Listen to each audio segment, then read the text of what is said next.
What's going on, everybody? It's your boy Rogue here. So, in light of my most recent video, apparently I'm bashing casuals when I was just giving you guys my honest opinion on why casuals, my issue with casuals in the community.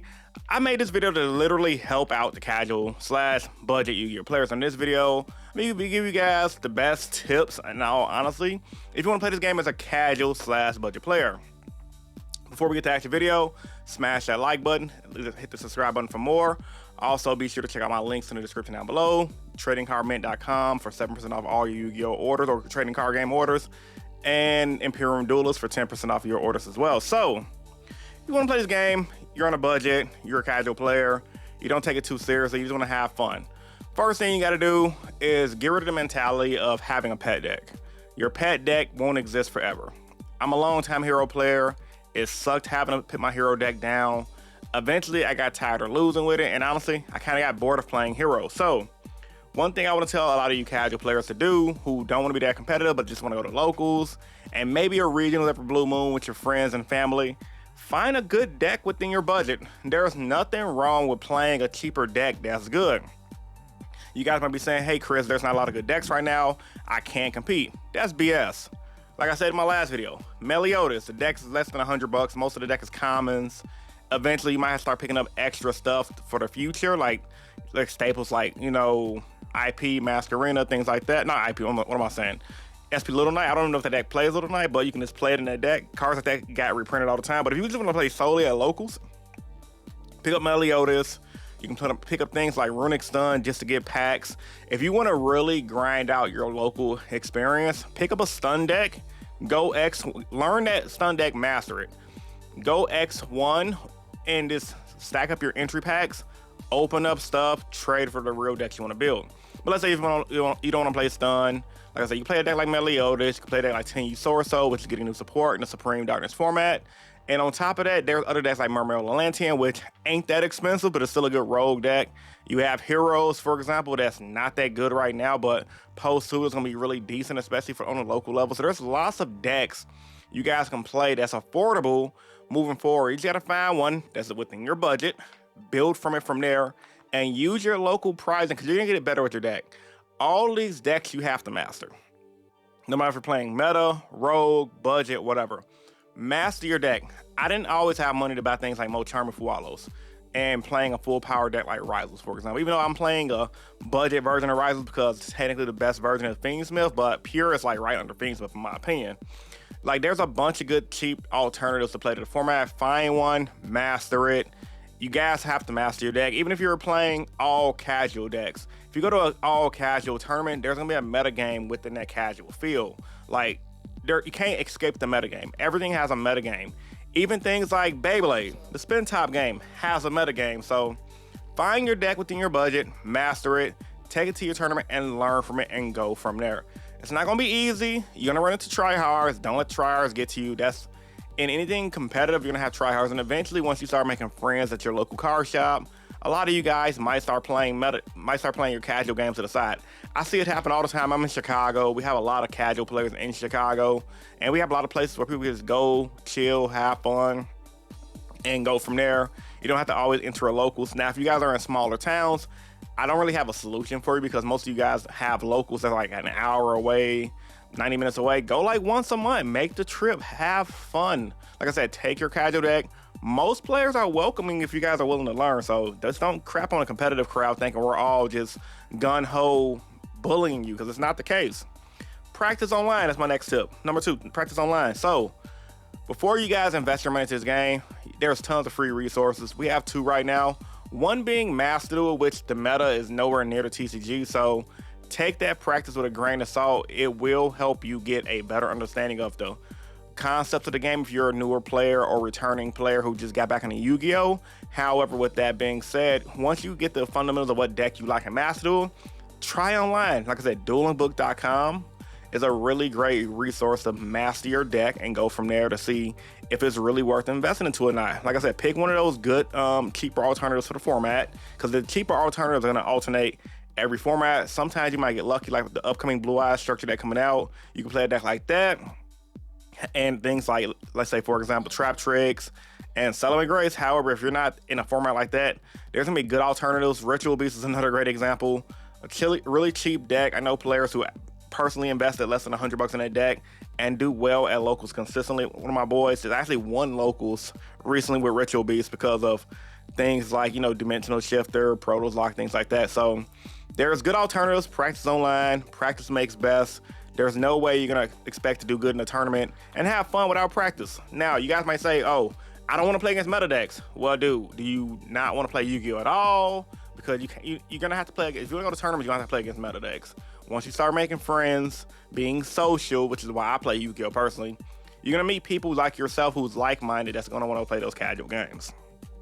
Next up, like I said, go to locals and get IRL experience after you practice online. Like I've been mentioning locals throughout this entire video because it's very important.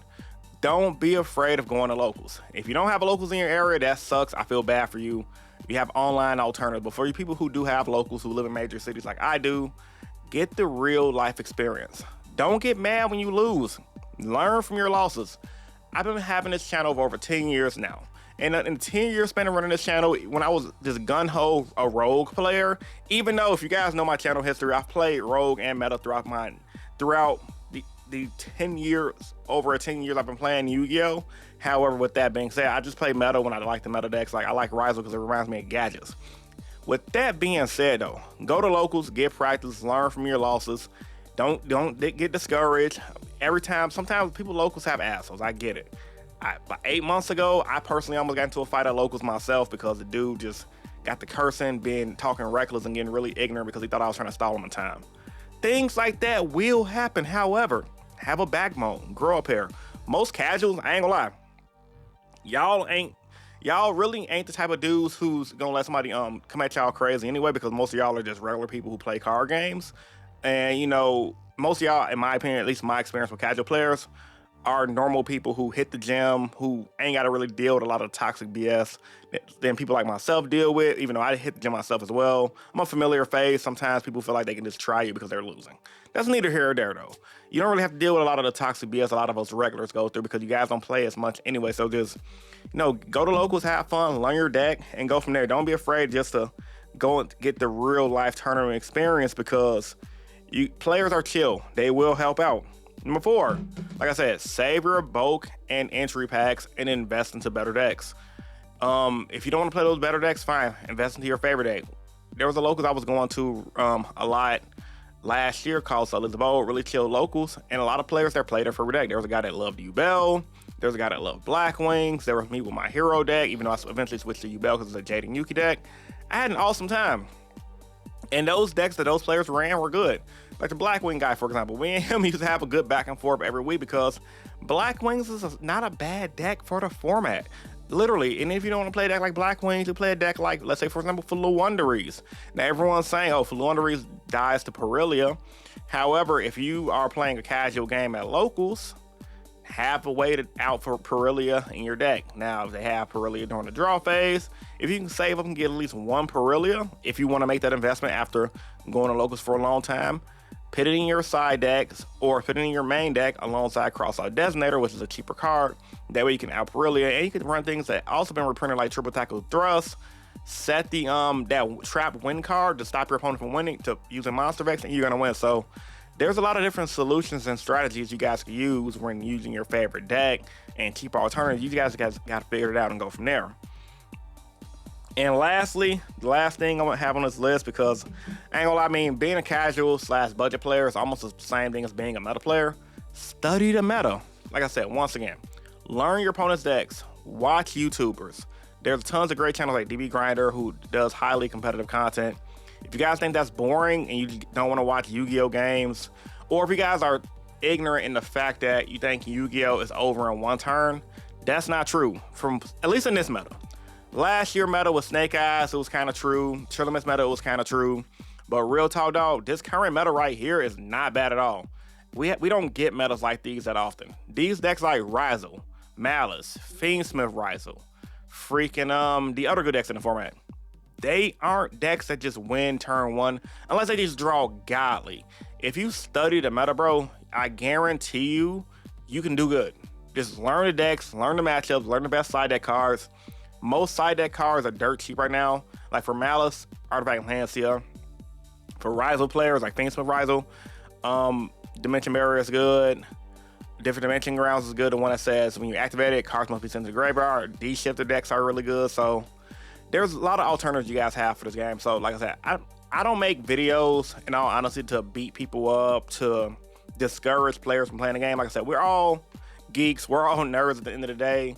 I'm a very welcoming guy. Like, I don't really care about, I don't really care about people being super hyper competitive, and I don't really care about people being super hyper casual. I just like playing Yu-Gi-Oh!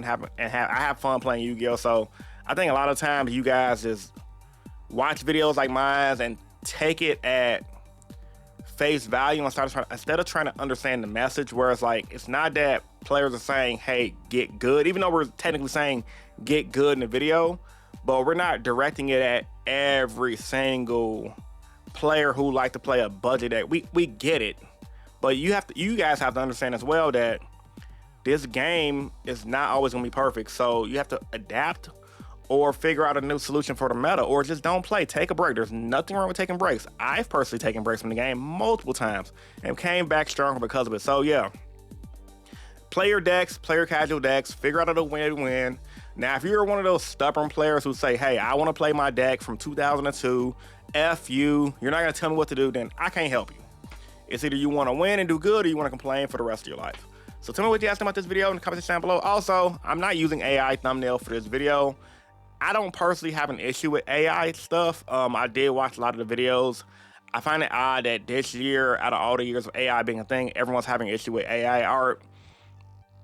I do understand that people said, hey, AI art steals from creators, and that is something that's messed up, but it's not my fault for using AI, and anybody else's fault for using AI art for like a thumbnail, videos, things like that. AI is here to stay. We can't stop it. Corporations use AI. A lot of you guys use AI in your smartphones to alter photos. Where did you guys think the AI learning had to get that from? So if you guys can educate me on why you got, outside of art, on why AI is bad, let me know. Like you guys said, oh, it's bad for the environment. Is it really bad for the environment? Like, technically, yeah, AI uses a lot of power I read a study that said power cities, but on the other hand is, everything we're doing right now in 2025 is burning through energy like a hot knife through butter.